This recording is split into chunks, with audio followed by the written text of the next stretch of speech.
Bonsoir à tous, bienvenue dans le Cap Info. Après la vague de suicides chez France Télécom et un nouveau cas récemment en Haute-Savoie, nous parlerons ce soir du stress au travail avec vous, Jean-Luc Mermet. Bonsoir. Bonsoir. Vous êtes le créateur de Reliance à Grenoble. Vous organisez notamment des formations pour les managers, mais aussi les salariés.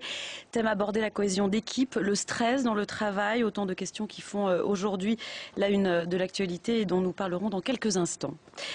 Vous êtes fondateur du centre de formation Reliance à Grenoble. Vous intervenez notamment auprès des entreprises ou particuliers pour des questions relatives à l'organisation du travail, au stress, des mots qui nous renvoient malheureusement à l'actualité. Alors, sans parler de ce sujet dans le fond, hein, les gens parlent d'être traités plus comme des personnes humaines. Est-ce que vous-même vous rencontrez de plus en plus de cas comme ça, de salariés qui viennent vous voir pour des harcèlements? Alors, de plus en plus, je crois que ça a toujours existé. Je crois que ce qui est peut-être plus caractéristique qu'on observe de nos jours maintenant, c'est un manque de, je dirais, de lien social, de solidarité. Je crois que à une époque, quand des salariés vivaient une difficulté, il y avait une espèce de solidarité qui se créait, qui aujourd'hui n'est plus de mise, n'est plus réelle. Et on voit des personnes qui en fait sont isolées et qui vivent cette souffrance de façon personnelle, sans trouver autour des collègues l'appui, le soutien. Et ça, c'est quelque chose qui manifestement est en train d'évoluer. Sinon, des situations de souffrance, de pression, il y en a toujours eu. Il y a eu une remarque importante, je trouve, dans le reportage que nous venons d'entendre, c'est le délégué syndical qui parlait du sens. Et ce qui est très difficile pour les personnes, c'est qu'on les oblige à faire quelque chose sans qu'elles comprennent le sens. À la rigueur, quelqu'un peut très bien comprendre qu'on a besoin de bouger, mais s'il n'y a pas des mots qui sont mis, si on ne connaît pas le sens de la démarche, ça c'est très très difficile à vivre. Alors qu'est-ce que vous conseilleriez à des gens qui sont confrontés justement à ce type de situation ou à des harcèlements ou... Alors, les situations de harcèlement, il y a une chose qui est très importante. La première des choses, c'est de ne pas rester isolé. C'est-à-dire quelqu'un qui a l'impression de souffrir lié à une relation avec un hiérarchique, mais ça peut être aussi une relation avec un autre collègue d'ailleurs, a souvent le réflexe plutôt de se replier, plutôt de se dire c'est moi qui m'y prends mal, je prends sur moi. L'erreur à ne pas faire est de prendre sur soi. Et de s'isoler encore plus finalement. Voilà, c'est de s'isoler. Et vous savez peut-être que le but des harceleurs et leur technique en quelque sorte, c'est justement d'obtenir l'isolement des personnes et de les couper du reste de l'équipe.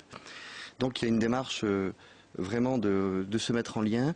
Il y a une démarche aussi de se faire aider à l'extérieur, puisqu'il y a quand même des personnes qui peuvent aider à avoir plus clair sur ce qui se passe, qui peuvent aider d'ailleurs dans deux directions, à la fois dans la direction du présent, savoir mieux comment se positionner, mieux réagir face à quelqu'un comme ça qui met de la pression ou qui pose des exigences qui n'ont pas lieu d'être, par exemple. Mais vous leur dites quoi, par exemple? Parce que vous faites des formations sur ce sujet. Qu'est-ce que vous leur dites à ces personnes que vous rencontrez?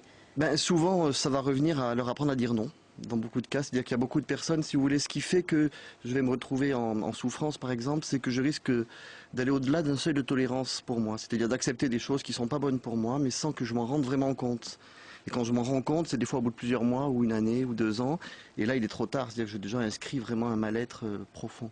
Donc il y a cette notion d'être déjà à l'écoute de soi. Est-ce que c'est encore bon pour moi ce qui se passe? Quand on me demande ça, que je dis oui, est-ce que j'ai vraiment envie de dire oui, est-ce que j'ai envie de dire non? Donc il y a déjà cette démarche-là. Et puis, alors, on intervient beaucoup aussi auprès des managers. Et oui, c'est ça, c'est ce que j'allais vous demander, c'est que vous avez un petit peu les deux parties. Et on a l'impression dans ces formations de managers qu'on leur apprend à être les plus forts, à être les plus durs, à tout ça. Est-ce que ça va changer? Est-ce que ça a changé?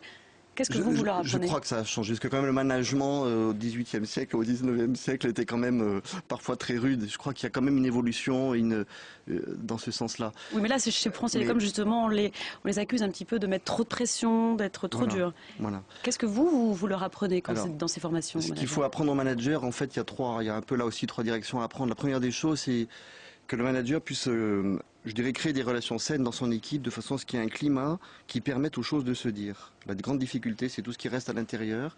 Et il appartient au manager de faire en sorte qu'il y ait du respect entre les gens, déjà que lui les respecte. Voilà. Et puis qu'il y ait un climat relationnel qui soit correct. Et ça, beaucoup de managers n'ont pas cette approche. Ça passe sur des choses toutes bêtes, mais par exemple, au lieu de parler sur l'autre, imaginons si c'est du jargon que je vais traduire.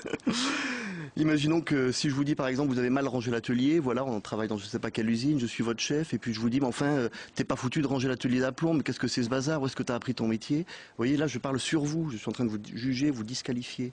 Au lieu de faire ça, si je suis le responsable, je pourrais dire moi j'ai du mal à trouver ce que je cherche dans l'atelier. Je ne sais pas si vous voyez la différence, mais dans un cas je m'implique, je parle de moi, dans l'autre cas je parle sur l'autre.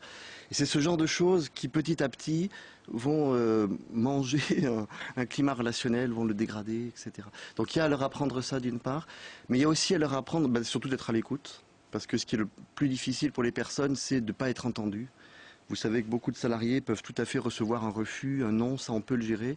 Ce qui est très difficile à gérer, c'est que le chef n'a même pas compris que c'était important pour moi, par exemple, de garder ce poste ou telle autre chose. Donc leur apprendre l'écoute et leur apprendre, troisième chose, à détecter les signes de mal-être. C'est-à-dire qu'il appartient au manager de savoir repérer quelqu'un qui se referme sur lui, quelqu'un qui devient irritable, parce que là il y a des signes qu'il faut entendre. Alors on passe à un autre sujet. Vous organisez vendredi, samedi et dimanche prochain un séminaire et une conférence à Grenoble, tout ouvert au public sur réservation conseillée.